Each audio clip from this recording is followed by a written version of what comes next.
반갑습니다. 늘 여러분들 곁에 국가대표급 국민 강사가 되고픈 김강사입니다. 자, 이번 시간에는 제가 수능 완성 교재에서 여러분들이 꼭 주목해야 할 작품을 분석하고 가도록 하겠습니다. 바로 이청준의 소문의 벽이라는 작품인데요.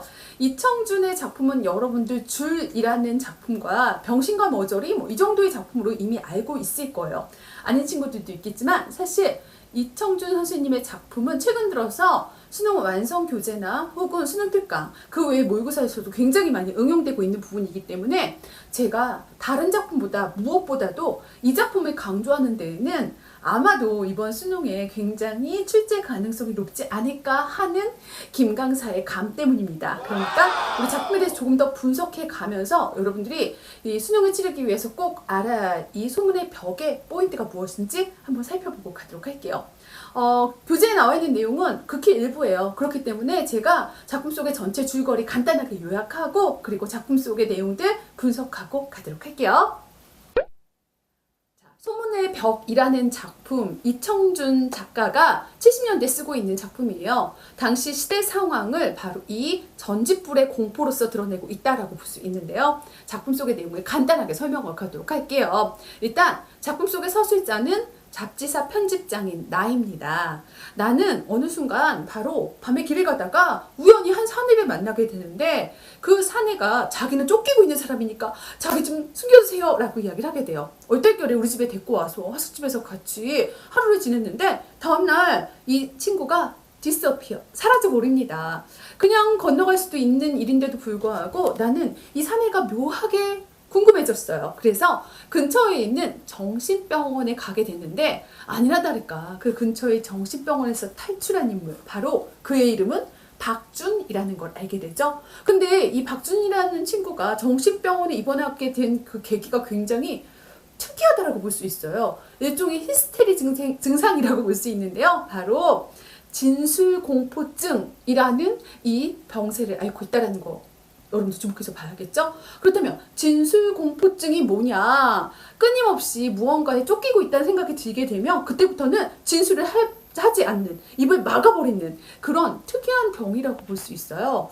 그래서 이 박준이라는 인물이 대체 어떤 사람일까 조금 더 찾아보다 보니까 박준은 이미 박준일이라는 이름으로 소설을 썼던 소설가였던 거예요. 그가 쓴 소설도 굉장히 제목이 특이하다고 볼 수 있는데요. 괴상한 버릇, 벌거벗은 사장님, 제목만 보더라도 뭔가 좀 심상치 않은 박준이 말하고자 하는 무언가가 그 안에 숨겨져 있다는 걸 발견하게 돼요. 잡지사 편집장인 나니까 이 박준일의 소설이 궁금해가지고서는 이 박준일의 소설에 나타난 중요한 특징이 무엇일까를 찾다 보니까 박준은 바로 이 소설 속에서 묘하게 이 전직불에 대한 공포를 가지고 있다는 걸 볼 수 있어요. 제가 우리 학생들한테 전직불에 대한 공포라고 얘기하니까 아이들이 전직불이 뭔가요? 이렇게 얘기하는데요, 여러분들. 아주 쉽게 얘기할게요. 후라시. 네, 후레쉬예요, 후레쉬. 그러니까 손전등 같은 것들을 이야기한다라고 볼 수 있겠죠.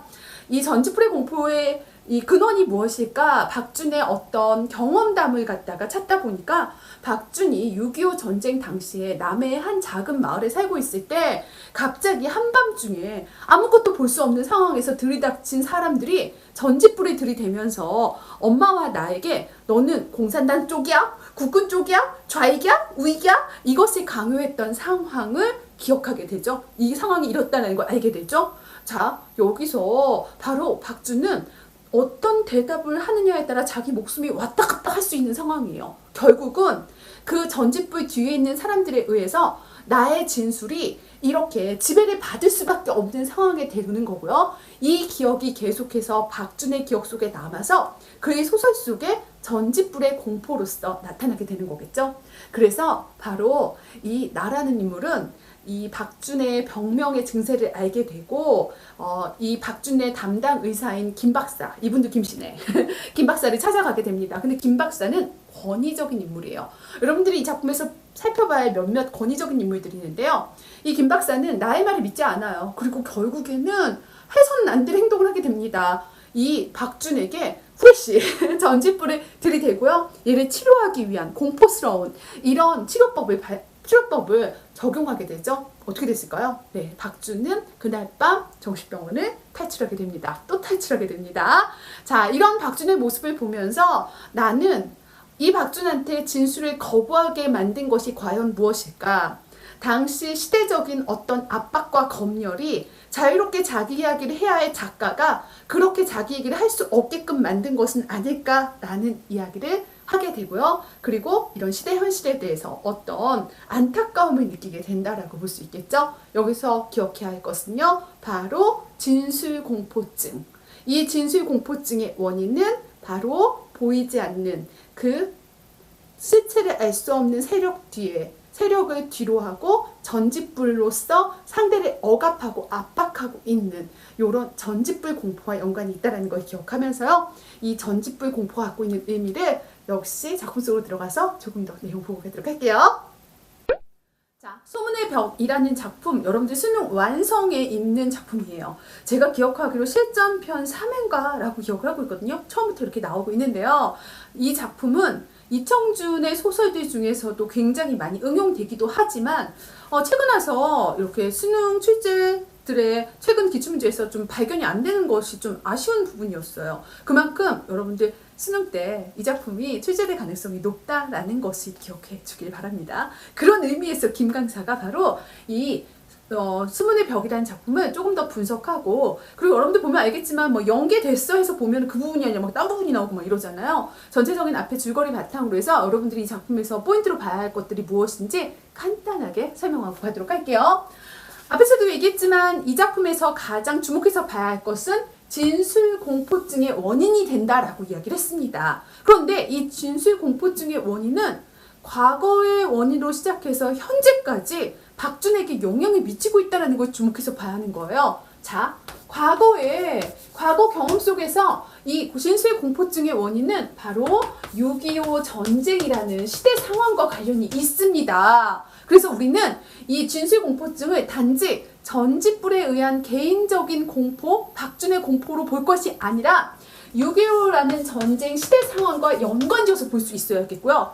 이 전쟁이라는 상황 속에서 바로 이 전직불에 대한 기억, 이것이 이 진술공포증과 연관이 된다는 걸 볼 수가 있겠죠. 앞에서도 이야기했지만 넌 어느 편이냐 라고 이렇게 보이지 않는 실체로서 존재하는 그 전직불 이면의 사람들에 의해서 이 박준은 계속해서 무언가 진술에 대한 공포를 가지고 있다는 걸 볼 수 있어요. 그런데 이건 굉장히 지극히 개인적인 경험인 것 같지만 이 시대와 이어서 지금 현재 나가 살고 있는, 서술자인 나가 살고 있는 이 시대에도 작가들에게 보이지 않는 전직불의 이런 공포가 억누르고 있다는 걸 볼 수가 있겠죠. 바로 현재로 왔을 때 현재가 바로 박준이 현재의 이런 공포를 느끼게 되는 것은 보이지 않는 검열, 그리고 개인의 진술을 마음대로 할 수 없는 시대적인 상황과 연관이 있다라고 볼 수 있겠죠. 바로 현재 이 박준을 억누르고 있는 것도 역시 당시 시대 상황과 연관되었다고 볼 수 있겠고요.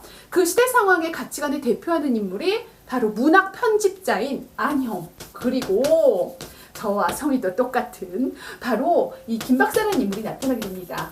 이 박준 정신병원의 이 의사라고 볼 수 있겠죠. 이들은 자신들의 권위로서 혹은 자기가 가지고 있는 문학적인 어떤 가치관을 바탕으로 해서 박준에게 또다시 전직불이 들이대는 인물이라고 볼 수 있습니다. 그런 의미에서 이 진술공포증의 원인은 전직불이라는 형태라고 볼 수 있지만 과거와 다르게 이 현재의 이 전직불은 작가로서 자기 진술을 거부당한 공포에서 오는 바로 그런 원인으로서 전직불이 있다는 걸 보고 갈 수 있어야겠죠? 자, 여기서 여러분들이 주목해봐야 할 것, 이 작품은 70년대 쓰여진 작품이라는 거. 안형은 어떤 가치관을 가지고 있는 인물이냐면 계속해서 박준의 소설을 편집하지 않고 박준의 소설을 갖다가 출판하지 않는 이유에 대해서 자기가 가지고 있는 작가관에 대한 내용들을 강요하고 있습니다. 바로 다른 방식의 시대의 요구로서 그 요구를 해석해서는 안 된다는 거. 시대의 요구를 배반하는 것은 안 돼. 작가라면 그 시대가 요구하는 것이 무엇인지에 대해서 정직하게 이야기하고 자기 시대의 양심에 대해서 바로 배반하지 않고 우선적으로 그것에 대한 발언을 해줄 수 있어야 한다고 보는 인물이죠. 그런 의미에서 본다면 바로 이 박준의 소설은 자기 내면의 진술에 침착하고 있고 시대의 모습의 요구에 응하고 있지 않기 때문에 좋은 작품이 될 수 없다라는 말도 안 되는 전짓불이 들이대고 있다는 걸 볼 수가 있습니다.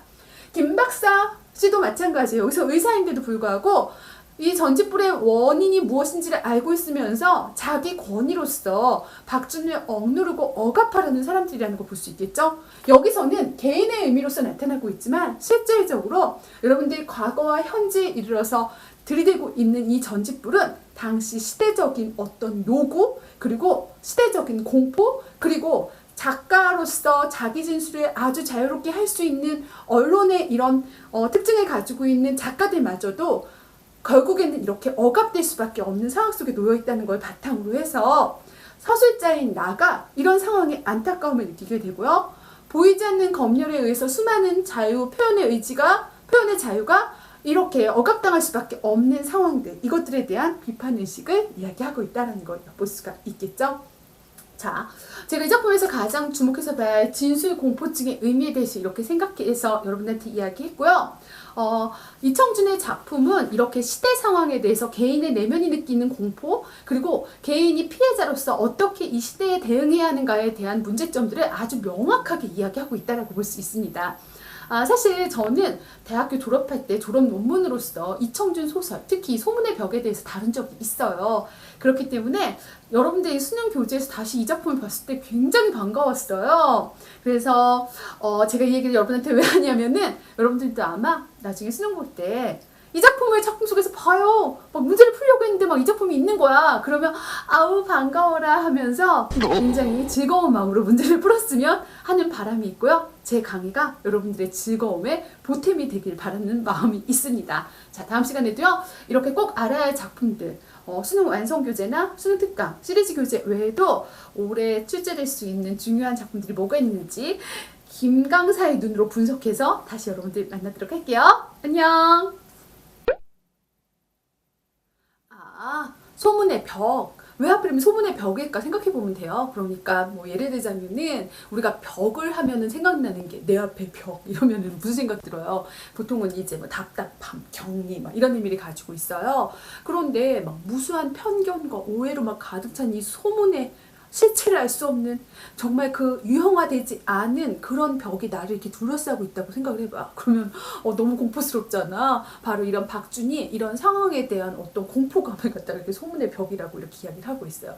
나는 보이든 안 보이든 때려 부시고 갈 거야. 난 김강사니까 우리 친구들도 이렇게 막 갈 거라고 믿습니다. 자, 벽을 때려 부시러 수능의 벽을 때려 부셔야겠죠?